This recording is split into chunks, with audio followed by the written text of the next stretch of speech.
ప్రార్థన చేసుకున్నాం. మహోన్నతుడ మహాగణుడా నీకు వందనము స్తోత్రములు చెల్లిస్తున్నాం ప్రభు.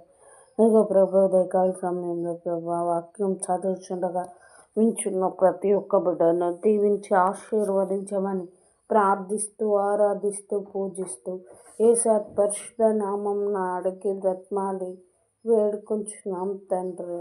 ఆమేన్. వాక్యం చదువుకుందాం.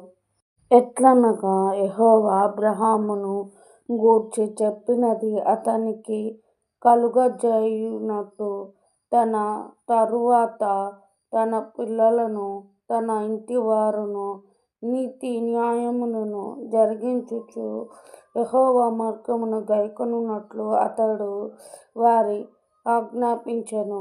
నేనతన్ని నెరుగుదును. ఆమేన్. ఆదికాండము 18వ అధ్యాయము 19వ వచనము. ఆమేన్.